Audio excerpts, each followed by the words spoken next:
Praise the Lord, जय मसीह, God bless you. परमेश्वर आप सभी से बेहद प्रेम करते हैं। आज हम देखेंगे परमेश्वर का पवित्र बाइबल, पवित्र वचन और निर्गमन का पुस्तक 34 अध्याय 1 से लेकर 9 पद तक। विषय है पत्थर की तख्तियाँ, पत्थर की नई तख्तियाँ। पहला तख्तियाँ जो परमेश्वर ने दिया था मूसा को, बछड़े के आगे नाचने के कारण परमेश्वर ने जो बना के दिया था, मूसा उतर के जब देखते हैं तो परमेश्वर के लोग जो है बछड़ा अपने आगे बना लिए हैं हारून से बोलकर, और बोल रहे हैं कि यही मिस्र देश से हमें लाया है। और वो लोग भटक गए, उसके आगे अपने गढ़ कर बोले यही मेरा ईश्वर है। और इस तरह से वो लोग अपना ईश्वर को बैल बना दिए। तो मूसा बहुत जो नाराज हुए, ईश्वर का महत्व नहीं दिए लोग, और ईश्वर को छोड़ के अलग से अपना एगो बैल बना दिए, बैल देवता, बछड़ा बना दिए। इसलिए मूसा उस तख्तियों को तोड़ दिए। उन्हें लगा कि इन्हें क्या ज़रूरत है इसका, लेकिन फिर परमेश्वर के सामने वो नम्र हुए, प्रार्थना किए अपने लोगों के लिए, इस्राएलियों के लिए। और फिर परमेश्वर ने उन्हें कहा कि पहले के समान दो और तख्तियों को गढ़ ले, पत्थर का प्लेट जैसा बना लेने के लिए बोले। और यहाँ से 1 से 9 हम देखते हैं। फिर यहोवा ने मूसा से कहा, पहली तख्तियों के समान दो पल के समान पत्थर की 2 और तख्तियाँ गढ़ ले। तब जो वचन पहली तख्तियों पर लिखे थे, जिन्हें तूने तोड़ डाला, मूसा ने तोड़ डाला था, क्योंकि वो लोग अपने लिए अलग से देवता बना के नाचने लगे, बछड़ा बैल देवता बना लिए थे, तो तोड़ डाला था। वे ही वचन मैं उन तख्तियों पर लिखूंगा। वही वचन। सवेरे तैयार रहना और भोर को सीने पर्वत पर चढ़कर उसकी चोटी पर मेरे सामने खड़ा होना। भोर को तब सुबह सुबह तैयार होकर, और परमेश्वर से उस सीने पर्वत पर उन्हें बुला रहे परमेश्वर, पत्थर की 2 तख्तियों को लेकर। तेरे संग कोई चढ़ न पाए, और तेरे संग कोई चढ़ न पाए, और कोई आना नहीं चाहिए, डिस्टर्ब होगा बोल के परमेश्वर बोल रहे हैं, चढ़ न पाए। वरन पर्वत पर कोई मनुष्य कहीं दिखाई न दे, कोई मनुष्य नहीं दिखाई दे, डिस्टर्ब नहीं होना चाहिए, इसीलिए परमेश्वर ऐसा कह रहे हैं।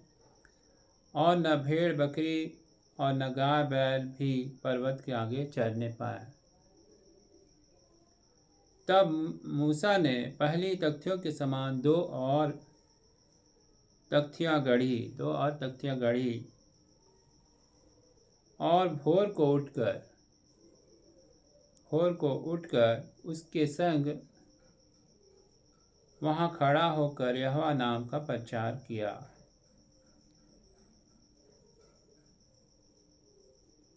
यहोवा उसके सामने होकर यूँ प्रचार करता हुआ चला, यहोवा यहोवा ईश्वर दयालु और अनुग्रहकारी, कोप करने में धीरजवंत और अति करुणामय और सत्य, हजारों पीढ़ियों तक निरंतर करुणा करने वाला, अधर्म और अपराध और पाप का क्षमा करने वाला है। परंतु दोषियों को वह किसी प्रकार निर्दोष न ठहराएगा। वह पितरों के अधर्म का दंड उनके बेटों वरन पोतों और परपोतों को भी देने वाला है। तब मूसा ने तुरंत पृथ्वी की ओर झुककर दंडवत किया, और उसने कहा, हे प्रभु, यदि तेरी अनुग्रह की दृष्टि मुझ पर हो तो प्रभु हम लोगों के बीच में होकर चलें। ये लोग हठीले तो हैं, तो भी हमारे अधर्म और पाप को क्षमा कर और हमें अपना निज भाग मानकर ग्रहण कर। मूसा कह रहे हैं, ये लोग हठीले तो हैं, फिर भी तू अपना निज भाग हमें मानकर हमारे अधर्म को क्षमा कर और हमें अपना निज भाग मानकर ग्रहण कर। तो यहाँ पे हम देखते हैं क्या सीखते हैं इन वचनों में, क्या हमें सीख मिलता है। पत्थर की नई तख्तियों को बनाने के लिए परमेश्वर ने बोला, पुराना तख्तियाँ मोसेस तोड़ दिए और इसलिए परमेश्वर ने फिर से उन्हें नई तख्तियाँ, 2 तख्तियाँ बनाने के लिए बोले और सीने पर्वत पर भोर को चढ़ाने बोले। और कोई मनुष्य भी नहीं आना चाहिए, कोई जानवर भी, कोई डिस्टर्ब नहीं होना चाहिए उनके बीच में। तो यहाँ पे हम देखते हैं और जो है परमेश्वर और इस्राएलियों के बीच टूटी हुई वाचा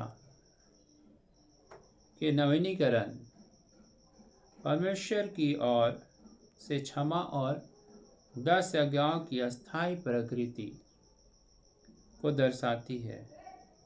इस बात का प्रतीक है कि परमेश्वर का कानून बदलता नहीं है, लेकिन परमेश्वर अपनी प्रजा के लिए अनुग्रह, ग्रेस के साथ वाचा को फिर से स्थापित करता है। अनुग्रह के साथ अपने कानून को फिर से स्थापित करता है। परमेश्वर कानून बदलता नहीं है, ये अनुग्रह के साथ। तो परमेश्वर का धन्यवाद हो। इनमें हम इन वचन में कुछ पॉइंट हम देखते हैं। पहला पॉइंट क्या है, इसके महत्व। पहला पॉइंट हम देख रहे हैं, वाचा का नवीनीकरण। पहली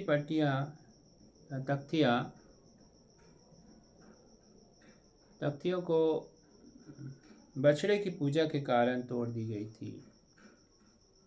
हारून से इजरायलियों ने कहा, मेरे लिए अलग से ईश्वर बना दो। मूसा जब प्रार्थना करने के लिए गए तो लोग धीरज नहीं धरे और हारून को बोल बोल कर, और हारून को अपना सोना जितना था वो अपने सोना जो पहने हुए थे ला के दे दिए और हारून ने उन्हें ढाला और वो बछड़ा बन के निकला। तो बछड़ा बना दिए, मतलब बैल जैसा देवता। तो मूसा को खराब लगा, तो पहली तख्तियाँ तोड़ दी। तो हम देखते हैं वाचा का नवीनीकरण फिर होता है। पहली तख्तियों का बछड़े की पूजा के कारण तोड़ दी गई थी, लेकिन दूसरी तख्तियाँ दिखाती है कि परमेश्वर ने वाचा को फिर से स्थापित किया। परमेश्वर ने वाचा को स्थापित किया। दूसरा पॉइंट हम देखते हैं, ईश्वरीय विधान की निरंतरता। तख्तियों पर लिखा कानून, 10 आज्ञाएं परमेश्वर की पवित्रता को दर्शाता है, जिससे बदला नहीं गया था। तीसरा पॉइंट हम देखेंगे, अनुग्रह और क्षमा। ये तख्तियाँ दर्शाती है कि बछड़े की पूजा के पाप के बावजूद परमेश्वर ने अपने लोगों को क्षमा किया और उनके साथ रिश्ता बहाल किया। चौथा पॉइंट हम देखते हैं, परमेश्वर की वाणी। ये तख्तियाँ इस बात की भौतिक गवाही थी कि परमेश्वर ने कानून को स्वयं पत्थर पर लिखा था। संक्षेप में अगर हम देखते हैं, ये तख्तियाँ मूसा द्वारा दोबारा तराशी गई थी। पत्थर को तराशे थे एक प्लेट के रूप में, जो दर्शाती है कि क्षमा के बाद भी परमेश्वर के नियमों का पालन करना आवश्यक है। क्षमा के बाद भी प्रेज़ द लॉर्ड। परमेश्वर का धन्यवाद हो। परमेश्वर इन वचनों से हम सभी को बहुत आज से आशीष देवे। तो हम लोग क्या देखें यहाँ पर पत्थर की नई तख्तियाँ, और परमेश्वर इस पत्थर की नई तख्तियाँ का नवीनीकरण होता है। टूट गया था, टूटी हुई जो वाचा था,